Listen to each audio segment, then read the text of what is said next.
नमस्कार दोस्तों, मैं विमलेश और मेरी कहानी है घर की इज्जत किसके हाथ में होती है, मर्द के या औरत के।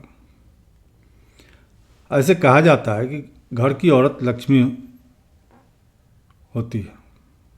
वह चाहे तो घर की इज्जत बना भी सकती है और घर की इज्जत को बिगाड़ भी सकती है। लेकिन ऐसे सभी लोग ये मानते हैं कि घर की लक्ष्मी औरत ही होती है। अगर हम उस औरत को इज्जत देते हैं तो घर में सुख शांति बनी रहती है, घर में लक्ष्मी का प्रवेश होता है। इसी पर एक कहानी मैं सुना रहा हूँ, कहानी के माध्यम से समझाने का प्रयास कर रहा हूँ। एक शहर में एक सेठानी रहते थे। सेठ के पास अपार धन था। शहर में लोग काफ़ी इज्जत की निगाह से देखते थे। लेकिन सेठ सेठानी में अक्सर नोक-झोंक हुआ करता था, जैसे साधारण वे में पति पत्नी में हुआ करता है, सेठ के साथ भी हुआ करता था। एक रोज नोक-झोंक इतना बढ़ गया कि सेठ ने गुस्से में आकर के कहा कि इस शहर में हमारी इज्जत है और हमारे इज्जत के चलते लोग तुम्हारी इज्जत करते हैं। अगर तुम ये सोचती हो कि तुम्हें लोग इज्जत करते हैं, यह गलत है, क्योंकि तुम्हारी इज्जत मेरे चलते होती है। तब सेठानी बोली कि ये मत भूलिए कि औरत घर की लक्ष्मी होती है और वही चाहे तो घर की इज्जत बना भी सकती है और बिगाड़ भी सकती है। तब सेठ बोला, अच्छा ठीक है, समय आने पर देख लेंगे। कुछ दिनों के बाद सेठ के यहाँ शहर के बड़े बड़े व्यापारी, बड़े बड़े धनवान लोग बैठे हुए थे। मीटिंग चल रही थी, किसी मुद्दे पर बातचीत चल रही थी। तभी उनका छोटा लड़का जोर जोर से चिल्लाने लगा। तब सेठ ने गुस्से से कहा, क्यों रो रहा?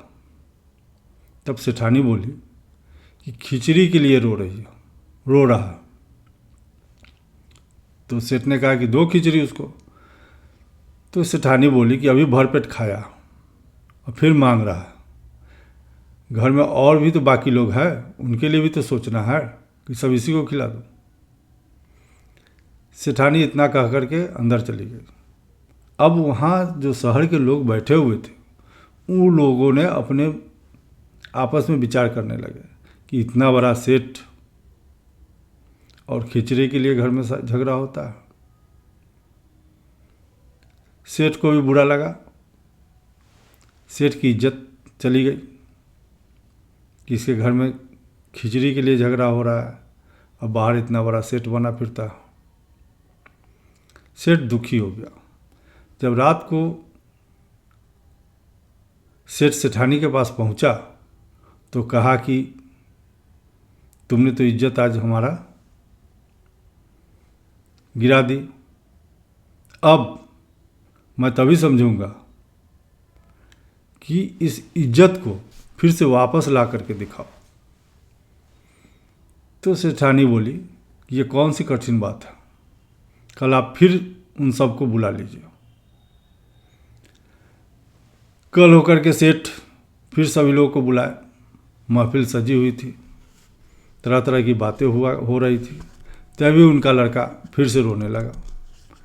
अब सेठ मुस्कुराते हुए कहा कि आज क्यों रो रहा? फिर सेठानी बोली कि खिचड़ी के लिए रो रहा। तब सेठ ने कहा कि ठीक है, खिचड़ी यहीं ले आओ, मैं अपने बेटे को हाथों से खिलाऊंगा और मेहमानों को भी कटोरे में खिचड़ी परोसो, ये लोग भी खिचड़ी का आनंद लेंगे। इतना सुनते ही सेठानी ने रसोइयों को आदेश दिया। खिचड़ी की हांडी उस बैठक में जहाँ महफिल लगी थी वहाँ पर आ गई। उस खिचड़ी का सुगंध ऐसा था कि सभी मंत्रमुग्ध हो रहे थे, सोच रहे थे कि क्या आया गया। काजू, केसर, सभी कुछ रखा गया था। वह खिचड़ी नहीं थी, एक व्यंजन था जो कि तरह तरह के मसाले रख के बनाए गए थे। खिचड़ी सभी मेहमानों को कटोरे में परोसी गई। सभी लोग उसके खुशबू से ही मंत्रमुग्ध थे। खाने के बाद बोले कि अगर खिचड़ी सेठ जी के यहाँ ऐसा बनता है तो खाना कैसा बनता होगा। सभी लोग अपना अंगुली चाटते हुए खिचड़ी का आनंद ले रहे थे और ये बात बोल रहे थे। यह सब देख करके सेठ बहुत खुश हो रहा था। सभी लोग खाना खाया, मन भर खिचड़ी खाया और वहाँ से चल दिए। अब सेठ की जो बिगड़ी हुई इज्जत थी वो फिर से बन गई। इसीलिए कहा गया है कि पत्नी घर की लक्ष्मी होती है। अगर वह चाहे तो घर को बना भी सकती है और घर को बिगाड़ भी सकती है। आपकी इज्जत बना भी सकती है, आपकी इज्जत खराब भी कर सकती है।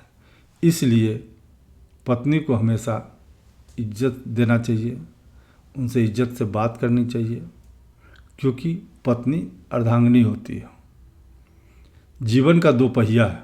जिस तरह गाड़ी की दो पहिया होती है, एक पहिया अगर खराब हो गया तो दूसरी पहिया से गाड़ी नहीं खींची जा सकती है। उसी तरह पति पत्नी में सामंजस्य होना चाहिए, एक दूसरे का सम्मान करना चाहिए। कहानी छोटी सी थी, अगर अच्छी लगी हो तो लाइक और सब्सक्राइब कीजिएगा।